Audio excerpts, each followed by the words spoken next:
En fait, il me semble qu'il y a deux problématiques qui sont très lourdes et qui déterminent l'existence du Congo, sa façon de fonctionner, qui relèvent de domaines tout à fait particuliers, tout à fait différents.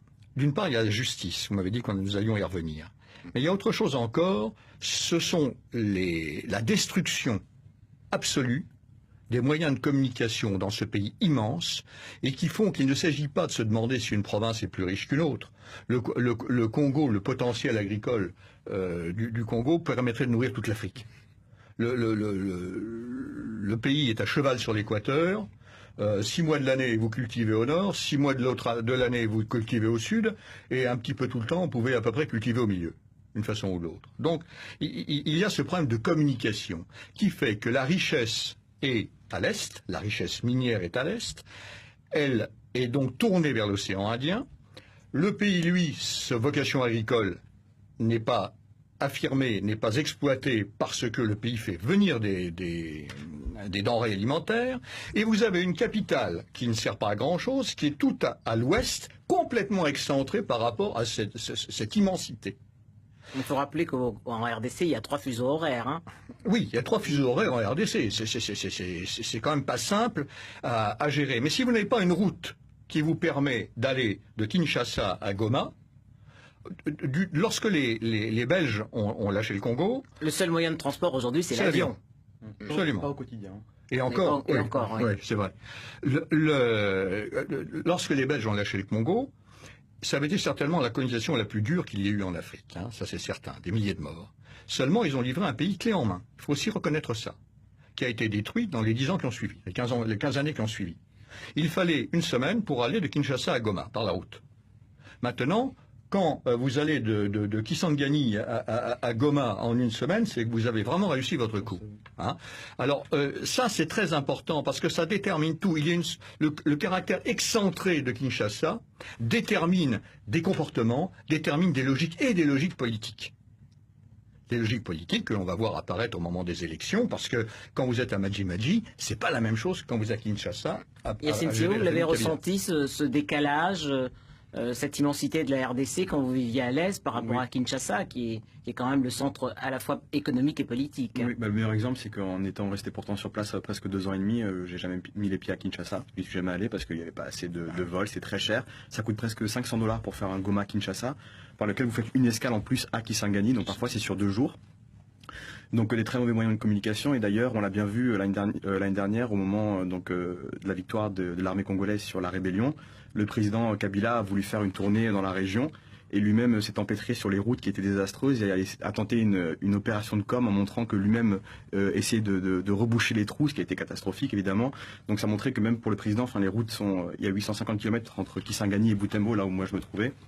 Vous avez parfois, c'est pas des nids de poules, c'est des trous, des cratères qui sont dans le sol, qui sont aussi au moment de la saison des pluies, la route est impraticable, ce qui fait qu'il y a des centaines de morts sur ces routes-là chaque année en RDC. Donc oui, les moyens de communication sont catastrophiques.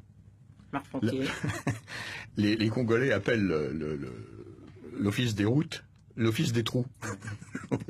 Oui, c'est révélateur. En RDC. C'est révélateur, et pour donner un petit exemple, normalement, il y a une entité étatique qui est censée s'en occuper, qui s'appelle le FONER, donc le Fonds de rétablissement d'entretien des routes. Et eux, par exemple, étaient en fait nos principaux racketteurs sur ces routes-là, donc ils nous renseignaient au quotidien, on demandait quelle était la raison de ces taxes. C'était apparemment pour reboucher les trous. Moi, j'ai jamais vu aucun ouvrier qui travaillait en 2 ans et demi. Marc Frontier, un mot sur la justice avant de conclure ce plateau sur Kinshasa. La justice congolaise a toujours été jugée à l'aune des 2 procès célèbres qu'il y a eu au moment des assassinats, notamment du défenseur des droits de l'homme, Chebeya, mais également de l'assassinat de certains journalistes, de Radio Okapi notamment. Quel regard vous portez sur cette justice congolaise? La justice, elle est complètement pourrie. Ce sont les juges qui sont pourris. Le pire des métiers en RDC, c'est avocat. Parce qu'un avocat, ça sert à rien. On achète le juge. Hein, une fois qu'on a acheté le juge, les carottes sont cuites. C'est même pas la peine de s'embêter à aller plus loin. Alors l'avocat, lui, là-dedans, il n'a pas à la limite, il peut porter des enveloppes, mais ça se résume à ça. Et tant que ce problème de justice ne sera pas réglé, rien ne sera réglé. Tout est vénalisé. Jusqu'aux copies des élèves. Vous avez alors en argent ou en avantage en nature. On parle dans les examens pour les filles, on parle de points sexuellement transmissibles. C'est quand même pas rien. Et c'est toute la chaîne qui fonctionne comme ça. Alors à partir de ce moment-là, à partir du moment où vous n'avez pas un organisme fiable qui est en mesure de faire valoir un État de droit au sens juridique du terme, il n'y a pas de solution. Il n'y a pas de solution. Et c'est ça le problème. Quand vous aurez remis des routes et quand vous aurez créé un système de justice crédible, beaucoup de choses changeront, naturellement. Yacine Sio, un mot de conclusion. Faut-il, malgré tous ces points négatifs, être tenté d'investir en RDC, de s'y installer? Bon, si la question c'est il faut répondre à oui ou non, oui, évidemment il faut aller en RDC, j'encourage tous les Français à le faire.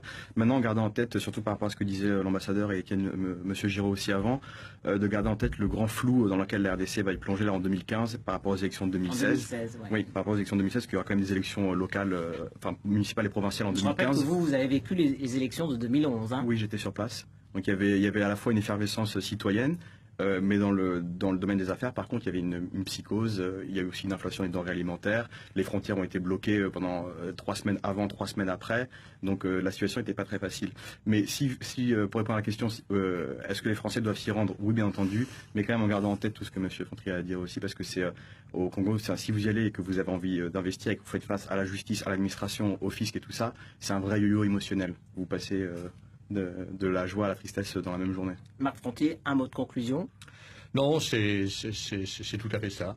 Il faut absolument y aller. On ne peut pas avoir politiquement, déjà, des paroles ou des gestes arrogants à l'égard du gouvernement congolais. Ça, c'est fondamental. Ces gens-là sont sensibles, sont réceptifs à toute forme de mépris, donc il faut être très prudent là-dessus.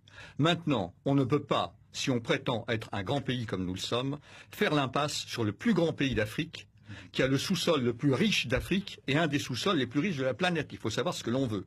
Donc il faut surtout aller au Congo parce que c'est la présence de ces étrangers, la présence d'entreprises que l'on peut espérer loyales qui vont permettre aux choses de changer. Parce que les Congolais sont en train de s'embourber avec des contrats léonins malhonnêtes passés avec des pays qui leur volent leurs diamants, qui leur volent leur cobalt, qui leur volent leur cuivre, qui leur volent leur terre également. On parlait de la terre tout à l'heure, mais qui les volent d'ailleurs pas seulement au Congo, entendons-nous. Mais c'est quelque chose de très important. Une entreprise aussi magnifique que la MIBA, la Gécamine, etc., sont tombées à 80% dans l'escarcelle d'opérateurs étrangers. Ça veut dire que le paysan à 50 km de Kinshasa n'aura pas de quoi acheter des intrants pour cultiver sa terre. Ce sera le mot de la fin. Merci à Marc Frontier. Je rappelle que vous êtes consultant Afrique d'itinéraire interculturel et puis à Yacine Sio, cofondateur d'Amani Express.